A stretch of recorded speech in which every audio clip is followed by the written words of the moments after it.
Good afternoon, everybody, and welcome to this webinar.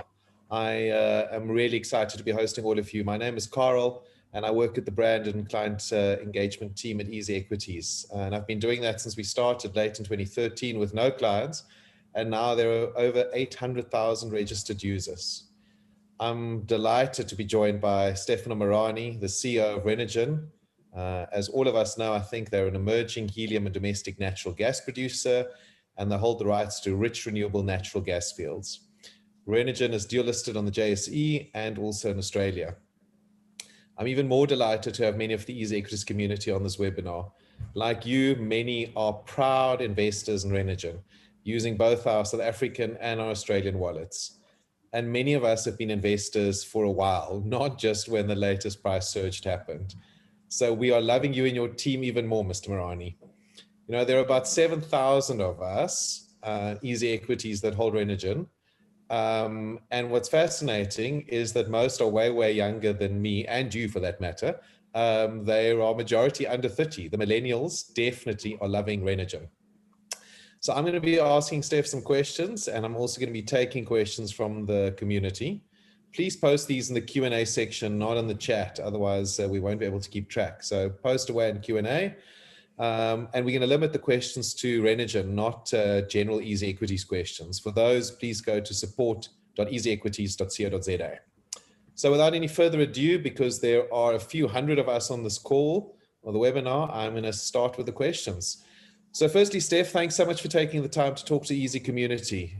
You are one of the few and one of the most vocal CEOs of JSE listed companies when it comes to engaging actively with retail investors. Why do you think it's important to do so? Look, more so for the junior mining players on the JSE. It's the one thing that a lot of Australian companies get right. Well, not only Australian, but also companies listed on the NASDAQ, listed on the AIM. And it's the one thing that that JSE companies get wrong, but they get it spectacularly wrong. And it's this whole concept that that the boardroom has to be stale and stuffy, and if it's not a 150-year-old industrial company that's run by a board with the average age of 435, then that's the only way that a company can be run. So don't get me wrong. I mean, a board needs to have some gray hair. I'm hoping that mine makes up the majority of it. But the truth of the matter is that South African companies are particularly bad at being vocal and being out there and getting their message across. And the key behind all of this in today's age is that you have to have a coherent story and plan and strategy, and you need to be able to narrate your story in a way that you capture the imaginations. There's a lot of competition out there for flows of capital. There's a lot of competition out there for people looking for opportunities. There are alternative asset classes. There's cryptocurrency. There's all sorts of. Sorry, I can see a comment. Can you hear me properly? Yep, we can hear you perfectly. Okay, all right. So look, there's a lot of competition, and in that respect, I thought it was time to shake things up a little bit on the junior mining side in South Africa and make sure that we're in the public domain. Obviously, there are rules internally within the company as to what it is that you can and can't say, and we're very careful about what we say, and we definitely don't want to go and give anyone inside information, despite the numerous requests from a lot of people all the time asking for cheeky announcements. But it's important. It's absolutely critical, and it's the only way that you get that the small cap sector in South Africa is going to have any kind of traction whatsoever. Because right now, I think Keith McLaughlin coined it quite nicely. Keith McLaughlin, who's a local analyst for all of the Aussies out there, he did an analysis, and of the JSE's 380 stocks, the top 100 represent 90% of the market cap. And they're covered by about 1,900 registered funds, and there are only 11 funds, 11 that can invest in the small cap space. So we have to shout a lot louder than the big caps do. Yeah, it's fascinating. So, Stefano, can you tell us why you listed in South Africa and Australia? And does what happens here in South Africa affect Australia and vice versa? I mean, what's the rationale between the two listings? Sure. You want the unfiltered or? Listen, you're like our CEO, not known to filter much, but yeah. Look, I think the JSE is a wonderfully managed exchange, and I think under Leila's leadership, it is going to do incredibly well, and it's going to go from strength to strength. I do believe that there are some inherent flaws in the construct in the JSE as it stands right now, and I'll give you a quick rationale behind how I come to this. If you look at the composition of the JSE, as I said, the top 100 stocks represent about 90% of the market capitalization. If you look at the ASX, by contrast, over 84% of the market capitalization sits in companies with a market cap of less than 500 million Aussie, or 5.5 billion rand. On the JSE, you're not even a micro cap at 5.5 billion rand. You're in nano cap territory. You then look at the top end of the spectrum, and the top 10 stocks on the JSE dwarf the top 10 stocks on the ASX. The entire ASX has been set up around building SMEs. And that's really as a result of the concept in Australia called the superannuation fund, which literally incentivized people to start managing their own pension funds at forced savings. And that resulted in the situation where, I mean, the Aussie said, they've got a great term for it. It's like, have a go, mate. It's the, and pardon the bad accent, but it's the whole concept that everyone has the opportunity to determine their own destiny. And you know, it's better to try and fail. And you know, I think that's lacking over here. And that's the one thing that Easy Equities has done very well. You know, you guys have started to democratize the whole investment concept and taking things into your own hands, as opposed to, you know, relying on a fund manager to determine your destiny. So the ASX was a natural home for us. Aside from that, they also understand oil and gas better than we do. I mean, Renergen is the only oil and gas counter in South Africa, literally the only one. There are more oil and gas counters on the ASX than there are stocks on the JSE. It's a no-brainer. What a fascinating stat. I mean, you should and probably are in many ways darling of the JSE. I had Neelan Morrow, who's head of trading at Easy Equities, just pull for me just before the webinar started, best performing shares on the JSE since the beginning of the year. And I think been doing road shows, so I don't think you even know this because you haven't been sleeping. But Renergen is in the top 5 best performing on the JSE, competing against, you know, many very established bigger companies. I mean, that's a magnificent result. And as a shareholder, I thank you tremendously. And this is just the start, not the end, Steph. I mean, what do you think about the performance? Look, I subscribe to the philosophy that the important thing is that the management of the company needs to focus on execution of the strategy. And that is what we get up every day to do. You know, I've got Nick sitting behind me. Nick, say hi to everyone.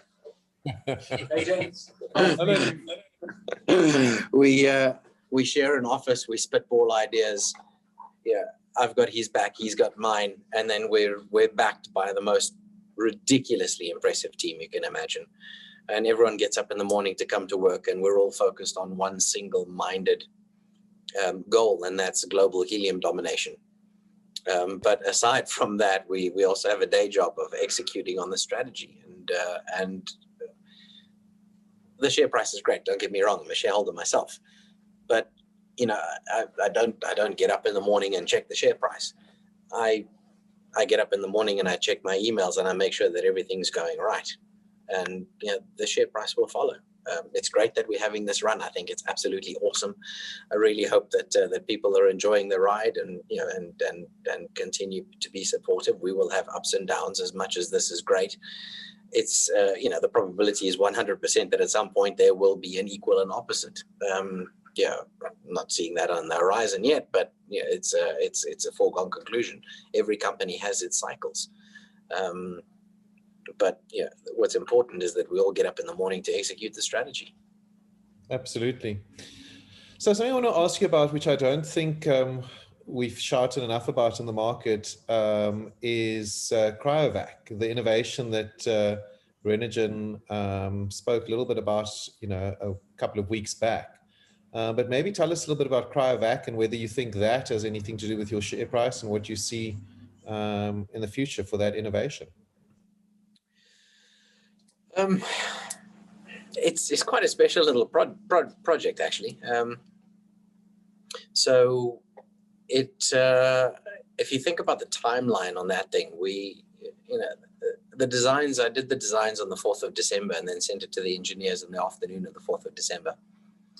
And the engineers then came back having run the calculations and they said, yep, it worked. And that was on a Thursday. And then I think by the Tuesday, the patents had been submitted. We really, really just got lucky and cornered the market on a completely different thought process with the way that you use cryogenics in the form of keeping things cold. And that was what resulted in us getting the patent. So that was really good. I think Cryovac is applicable to far more than just COVID. When you start looking at the numbers and you start looking at the humanitarian aspect of what's going on, some of the numbers that I've seen show that that the World Bank, the WHO and UNICEF are losing somewhere in the region of 70 to 80% of all of their vaccines that are going into Africa. And that's because of a lack of a cold chain. And we're not talking about COVID. We're talking about the basics, TB, polio, smallpox. So, this is an important project. Look, from a revenue perspective, obviously it'll be important, and it'll highlight the importance of helium as a cryogen, simply by virtue of the fact that if you had to compare Cryovac to other modes of transport, if you put dry ice onto an airplane, you can only, with the thermal capacity of carbon dioxide, you can only carry the equivalent of about 40,000 vaccines. Whereas given the safety specifications around helium and the thermal capacity of helium on a kilojoule per kilogram basis, you can get something like 600,000 vaccines in one airplane. So if you're putting 600,000 vials. So if you're putting 600,000 vials at 6 doses per vial, that's 3.6 million. All of a sudden, instead of sending planes in for 8 months, you can vaccinate small countries in a matter of 4 or 5 aircraft. It changes the whole game. So Cryovac was originally designed for the intention of highlighting the importance of helium as a cryogen, but it's got legs. It's got some proper legs. Absolutely. And I agree with you. It's a very special project, and you're being definitely modest there by saying it was lucky. But I look forward to seeing how that unfolds in the future uses. So let's chat a little bit about what's been big in the news. So P007 and MDR1 are 2 recently drilled wells. And I've got 3 questions for you. I'll ask the 3 together and then over to you. So firstly, are these the wells that Heno and Ane and a bunch of the other investors that you kindly hosted a couple of weeks back visited? Secondly, why did you give these wells such cuck names? Can't they get sexier names? Who names these? Can't we name them after a retail investor? And thirdly, probably the most important one, why is the concentration of the 3.15% and 4.38% that were returned causing so much excitement in the market? I mean, just releasing those returns, everybody was paying attention. Why is that important? Okay, so in terms of the wells, yes, MDR1 was the well that we took everyone to. The well we call Bond, or 007, is a little bit far out of the way. That would have been quite a drive and through a lot of dirt roads. So I wasn't willing to take the risk of driving shareholders all the way out to 007. Why do they have such cock names? I can tell you what, the names we're giving them are a lot better than the ones that the regulator gives them. It's a serial, they give them serial numbers, which, I mean, even we can't keep track of the serial numbers. But I'll tell you this much, that we've got R2D2 in the planning, and then the next one is C3PO. I look forward to that. So we've got some more creative names coming out there. Why are these concentrations so special? I think one of the easiest ways to describe this is actually a chart that I pulled out of a research report done by MST. So I'm going to share my screen if I may. And just be for a second.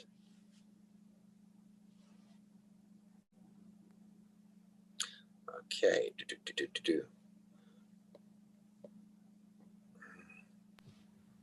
Not your first rodeo here, Stefano, sharing stuff. Nope. Okay. So what you're looking at over here is Qatar. The bar represents the total number of billion cubic feet of helium sitting underground, and then the little dot referenced off the right-hand axis is the concentration of the helium in their gas. So Qatar sits at about 0.01% in terms of what they recover. And obviously, the lower the concentration, the less you can recover. The United States are the absolute helium gods. Their aggregate concentration clocks in at about 0.35%. The minute that you start going up to the 0.8, 0.9%, maybe 1% or just over 1%, you're into a very, very special territory in terms of your concentrations. And then there's little old Renergen in the end over there, and our average before these two strikes was 3.4%. We had one well clocking in at 12%. And at concentrations like that, the important thing is that you don't have to produce that much natural gas in order to get the helium out the ground. By contrast, Qatar has to sell 77 million tons of LNG per annum in order to produce the amount of helium that it does. If we had to produce the same amount of helium with these kinds of concentrations, we'd have a very, very small power station. And that's all that we would need to do. We wouldn't need to supply 77 million tons of LNG. So the concentrations are extraordinary. And so, you put that in context, and then you look at just how much of a reserve we have. It becomes quite formidable on the global helium stage. So, we're really looking forward to an update on the reserve side. Fascinating. I saw a tweet also in terms of SpaceX and Tesla, which are also, interesting companies and companies that the Easy Equities community loves talking about. And a comment about SpaceX and Tesla using helium. Is that right? And, are they big users of the gas? I wouldn't know about Tesla, that's for sure. There are a lot of electronic components in there. So obviously you can't make microchips, you can't make fiber optic cables, you can't make cell phones, TVs. So electronics, yes, you absolutely need a lot of helium for that. I would assume that Tesla would be buying in all of that equipment. So I'm not 100% sure on Tesla necessarily needing helium as such. A lot of the components that they buy would need helium in their manufacture, but I'm not sure if Tesla specifically itself uses it. That said, Falcon 9 used more than 2 million party balloons worth of helium to get it to the air. A SpaceX uses an inordinate amount of helium. Every single rocket launch does. That is the big user. Of course, I can't explain why now my LinkedIn page has 24 Tesla views in the last 2 days, but it was cool anyway. That was a first. Cool. So let's chat a little bit about some of the user questions. So first one I'd like to address is, please tell us more about the Virginia gas project opportunity.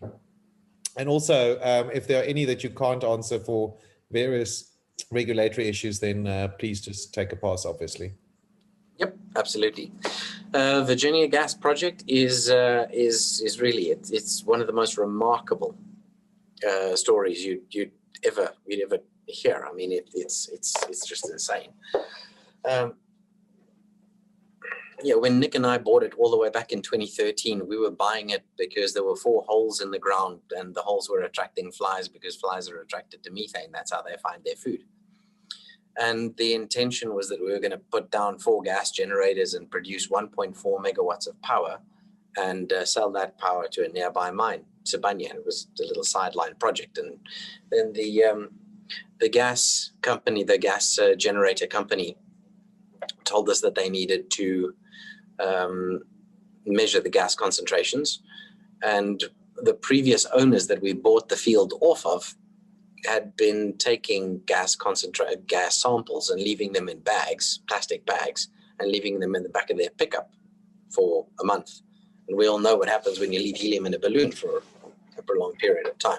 So there was no helium when we bought the thing. And then when we tested the gas, we had to have the samples back in Johannesburg within literally 5 hours because we had a PPA that we needed to sign with Sibanye. And when we got there, there were these high helium numbers, which we'd never known about. And back then had no clue what the hell helium was other than party balloons. Dr. Google came to the rescue and said MRIs. So we started cold calling General Electric because we saw that GE made MRIs. And when we got to 2%, everyone was just telling us, yeah, not for us, and hanging up the phone. And so it was GE and then Prax Air and Air Liquide, and everyone just kept on hanging the phone when we got to the 2% mark. We were about to give up, thinking that it was a really lousy concentration. And then a young guy from Germany at Linde turned around and said on the call, I'd be rich if everyone gave me €1 for every single time that they told me they had 2% helium in their gas stream. So you don't. They flush the helium, they flush the equipment with helium, and then they run the test, and it's the residual helium in the flushing that's reading. And so I then pointed out to them that it was a Linde laboratory that gave me the readings. And so they were damned if they did, they were damned if they didn't. So they sent some scientists out to test it. The nature of the field is crazy, because the field is really as a result of 2 really massive coincidences. The first coincidence was that when the planet was still just one continental plate called Pangaea, around 3.8 billion years ago, you had this asteroid strike. Now, this asteroid strike, it was a period known as the bombardment. Just to explain, our sun is a puny little sun relative to some of the other stars out there, and our sun can only produce so much with regards to fusion. And long story short, that means that essentially everything larger than iron on the periodic table had to have come from Earth from asteroids. That means that 3.8 billion years ago, there was a meteor shower from a supernova that then hit Earth, and it hit Earth literally from South Africa up to the DRC. And that brought literally every single element on the periodic table above iron in that one event 3.8 billion years ago. Soil erosion resulted in those minerals then washing out, which is why when you look at the richest parts of mining outside of South Africa, you've got the western parts of Australia, you've got parts of South America, you've got parts of other parts of Africa, and it all has to do with the way that soil erosion was washing away these minerals from the bombardment. Continents broke up, everything started washing into the ocean, and we wouldn't have had much left, other than the fact that you had a second asteroid hit in the same place that the first asteroid struck, and that was 2 billion years ago, at the exact time that life started forming. And that was critical because the early form of life that started forming were things called cyanobacteria. And you may or may not know that cyanide attracts gold.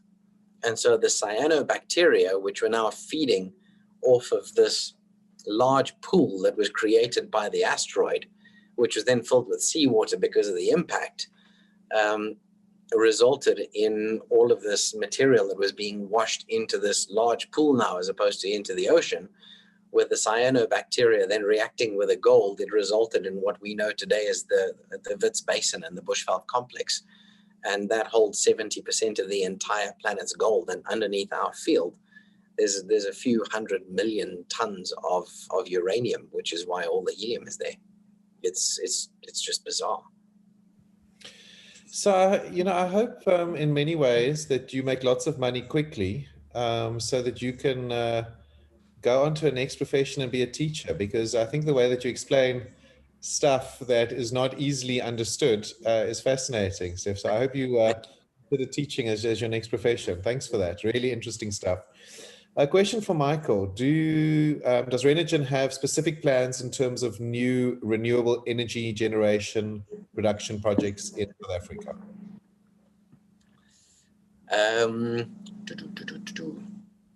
No, look, we've got a strategy that we need to capitalize on.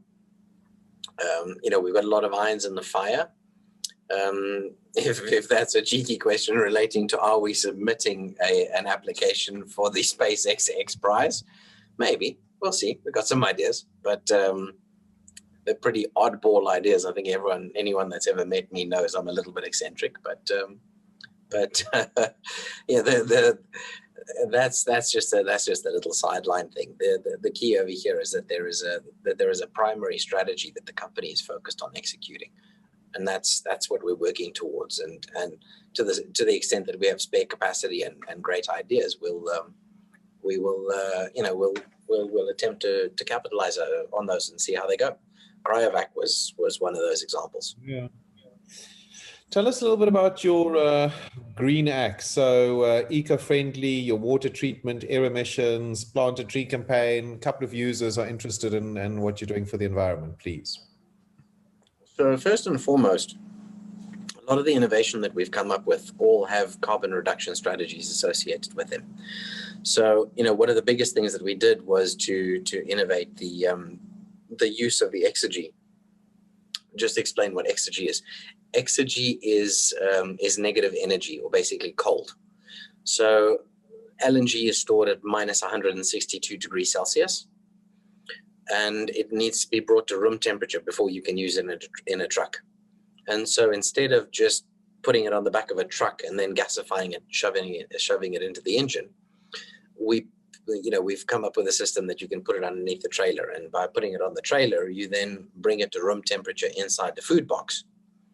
And that means that you've got all of this free cooling, so you don't have to burn the equivalent of 130,000 Rand or 12,000 Aussie dollars worth of diesel every year, keeping one truck cold. So there's a massive greenhouse gas reduction strategy over there. Another greenhouse gas reduction strategy is in the truck itself. So if you run the truck exclusively on LNG, there's a 90% reduction in greenhouse gases. If you run it on a diesel dual fuel blend, then there's a 30% reduction. But still, either way, it's a massive reduction when you start adding that up over a number of trucks. Add to that the fact that our gas is actually considered renewable because it's biogenic, means that this gas will inevitably come into the atmosphere anyway. You can't stop it. It's a natural biological process. By drilling down and intercepting it before it comes up to the surface allows us to be able to destroy the methane, turn it into carbon dioxide, which is less harmful, and then by the same token also offset other dirtier energies like coal and like diesel. So, from that perspective, the overall carbon footprint that we release is massively reduced relative to some of the other projects out there. And then, other renewable projects that we're looking at. As it stands right now, we're single-mindedly focused on the Virginia gas project, and we need to get the Virginia gas project up and running. Beyond that, who knows? It all depends on what opportunities come our way and what we feel fits and doesn't fit the strategy. Thank you. Yaku says, great news with the latest test results. Please share with us the status of preparation to start production. Are the current production plans sufficient to cover the new finds over the latest few weeks? Yeah, so the current finds are all within very close proximity to the pipeline, so they will be connected into the pipeline, and that gas will be fed into phase one. So in that regard, we're on track. We're anticipating first gas to plant probably back end of Q3, with the plant becoming operational in Q4 as things stand. So I'm quite comfortable with where we are. There's a question around your shareholders. I don't know if you, off the top of your head, can talk a little bit about who the major shareholders are in the company on the JSE. The question specifically asks. On the JSE. So if you look at the report, we go through to ultimate underlying beneficiary, which would be a lot of the ESCOM and PIC funds, but ultimately those are invested on behalf of the PIC through two companies. One is Mergence Investment Managers, and the other one is Mazi. So if we had to look at the largest shareholders in South Africa, there's Tamrin. Tamrin is the original backer that backed Nick and I to buy the field in 2013. Tamrin is on about 29%, if memory serves, somewhere around there. Then you've got Mazi clocking in somewhere in the region of about 20-ish%. Then Nick and myself, and then you've got Mergence behind them, and then you've got for the Aussies, Mazi is a large hedge fund over here with about 5 billion Aussie of assets under management.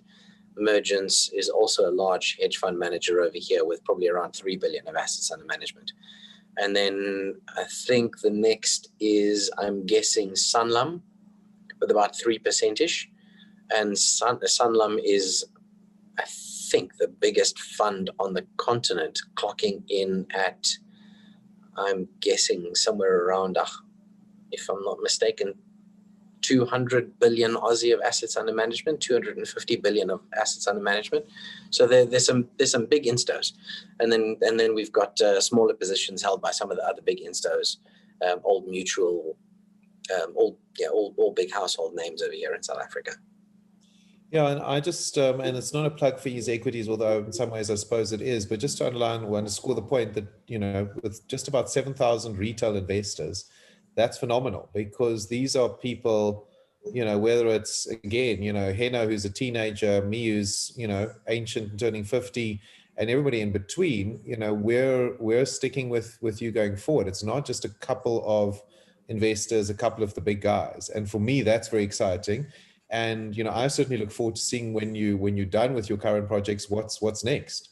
Because, I think that this is a long-term hold. It's not as if there's one mine that you guys are involved in one area. So the 7,000 retail investors, lots of power to you guys, and keep Stefano and his team on their toes. These guys love answering questions. And I think, Stefano, must also give a shout out to Ane and Mark Ashton and the guys. They're really part of this. Completely agree. Drive engagement with retail investors. And maybe Ane, you can just post on the chat the details where people can contact you and have a look at what you guys are up to, because I think there's some exciting work that's happening there. Great, and you are a social media machine. I have never come across anyone like you. It is very impressive. And I love, I don't know, you've been getting up 3 o'clock in the morning doing these road shows in Australia and South Africa and all over. So I don't know if you've noticed. Bags. But, yeah, we've got some amazing fans. I keep on picking on him, but it's, in many ways is a bit of a lucky charm, I think, in some ways. And for me, a token of what we do at Easy Equities. I mean, he has a teenager, you're his biggest holding. I've seen photos where he is teaching his brother and his grandmother how to invest. And I think, he's giving them financial advice that Renergen's got to be in their portfolio. So, it's awesome what you do. And it's a lot of it is happening on social platforms. Right. I gotta say a big shout out to Heno. Heno really impressed the pants off me on the trip down to Virginia. At that age, I certainly wasn't thinking about stocks, that's for sure. But very, very, very impressive young man, and I think he's going to make a formidable. If he decides to keep that as his career, I think he's going to make a very formidable asset manager. Yeah, he will have had his 10,000 hours under the belt before other people even start, Absolutely. And that's formidable. Yeah, and the way that the community, Heno and others, are also educating each other has been fantastic. It's really wonderful. Back to some questions. Damon wants to know, and we chatted a little bit about this earlier, but maybe just a bit more. Does the ASX pricing affect the JSE pricing? Have you guys seen that, or are the two pretty independent? I would say by and large, if you had to look at it over time, obviously instantaneously it varies. Over time, the overwhelming majority of the time, the ASX leads the JSE. There are periods when there is a premium on the JSE to the ASX.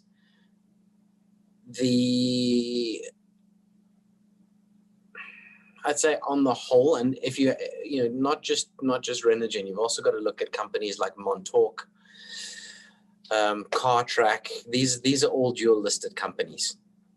And what we've noticed in South Africa is that more than half of the companies on the JSE are dual listed. And to the extent that they are dual listed, these companies, their price is mainly dictated from overseas. Sometimes there will be rallies in the local market, but by and large, they are most of the time, Renergen included, dictated from overseas sources.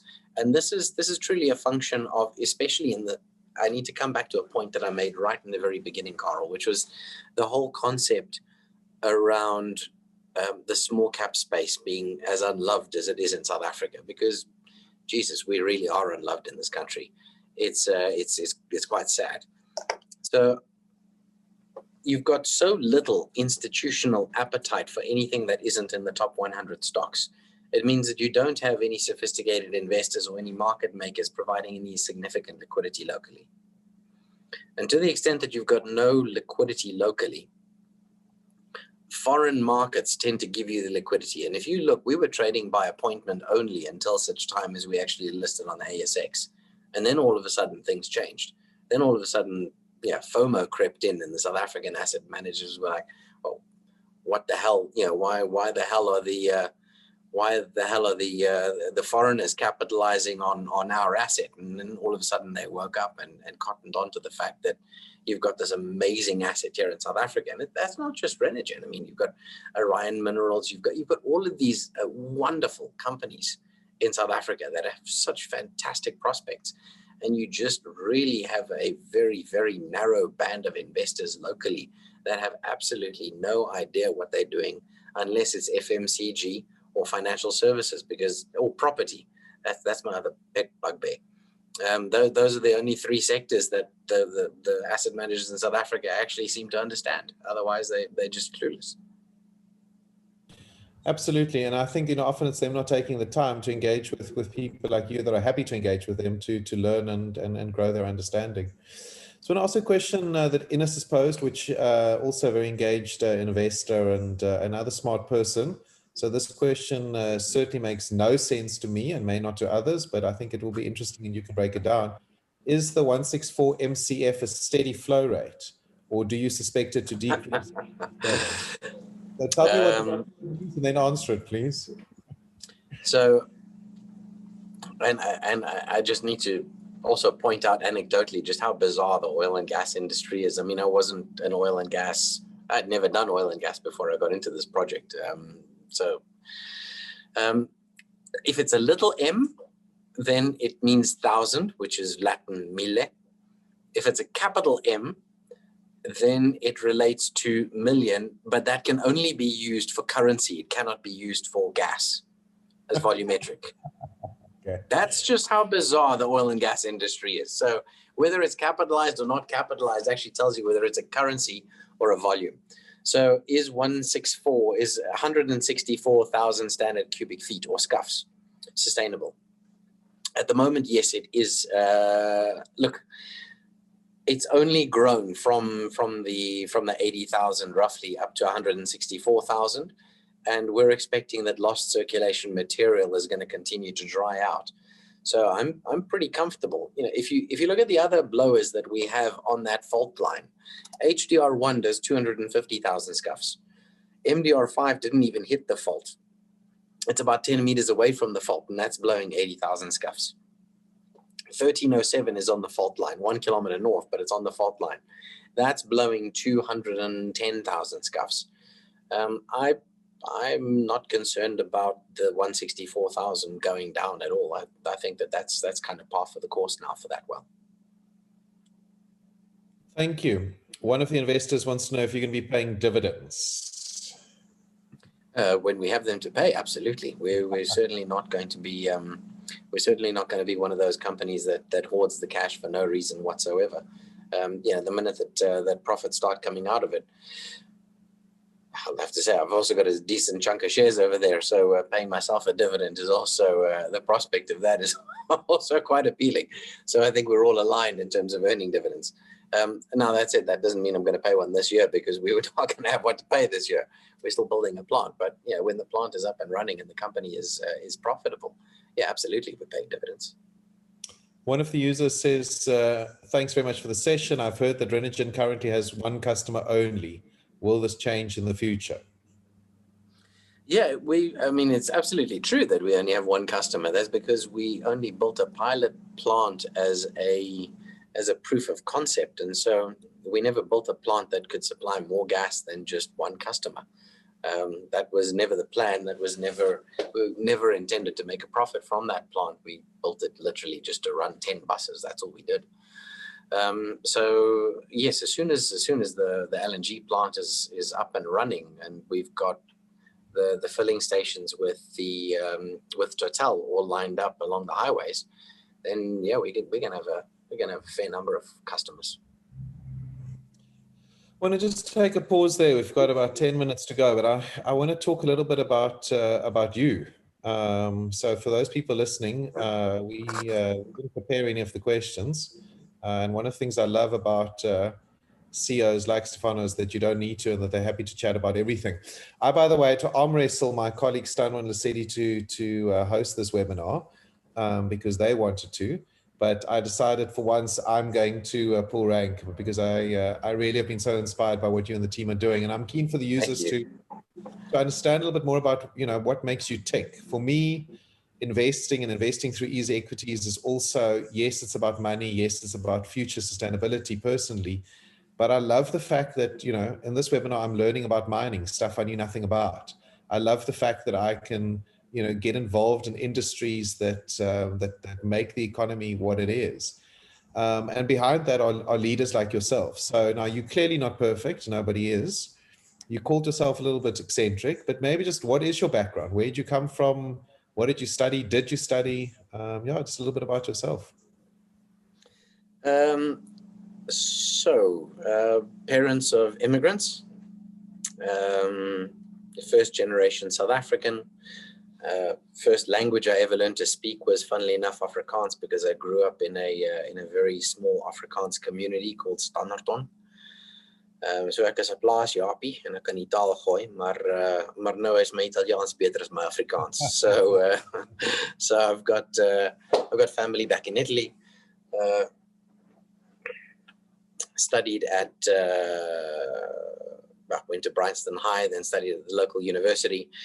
The one thing that not too many people know, why I'm also comfortable talking in front of people, was that at the time I was big into dramatics at high school, and while I was at school, I was also part-time. I was on stage in amateur productions, and I was actually, funnily enough, offered a role fresh out of school to go into professional acting, and unfortunately circumstances at the time didn't permit me to be able to follow my dream of acting, and so I went alphabetically down the list, and actuarial was the next one, so I became an actuary instead. I then quickly realized that an actuary is a computer without the personality, and I didn't really feel like developing a personality that I could then use as a contraceptive. So I moved on and got into banking. I'll need a couple of beers to tell you about the banking days. Those were just insane. Traded derivatives on Wall Street at pretty much the time when all the stuff in liar's poker was going down. And then I got to Morgan Stanley right before Fiasco got written. Those were crazy, crazy, crazy times. Those were absolutely insane times. I can remember one after party. I ended up in the VIP room as the guest of honor, drinking champagne with Jenna Jameson at her table. as the after party to her latest movie that she just released. I mean, it really got ridiculous. And then from there, decided that after the crisis, banking just wasn't fun anymore. I was on a plane all the time. You know, my relatively modest 3 portfolios at the bank had turned into an entire time zone, and I didn't have the staff to back me up. So I resigned and started up my own financial services firm. That went from strength to strength, and then this opportunity came along, and then Nick and I decided to team up and go for it. And I resigned from the financial services firm, which I have to say, really, really proud of what they've managed to achieve. Maybe they achieved it only because I left, because right after I left, they managed to tie up with Remgrow, and so now they're a portfolio company in the Remgrow stable and carry the Remgrow name in their portfolio. So I think that probably only happened because I left them. But anyway, so yeah, they've done well, and that's kind of some of my background. Fantastic. Thanks very much. We're going to stop there. As always, this recording will be available, and we'll put it up on the Easy YouTube, and I know the Renergen guys will share it, and our social media legend, Ane, will share it. A couple of the questions that we didn't get to, we'll answer in a blog. Yeah, if you're not following Renergen on social media, do so. Interesting. Ane's posted in the chat link to some of their resources. Check that out. And I just want to conclude by again saying a massive thank you to you as CEO of a company. I mean, I wasn't exaggerating. You really aren't sleeping much. You're super engaged. The comments said, you know, you're amazing. There was a shout out from somebody who also went to Bryanston.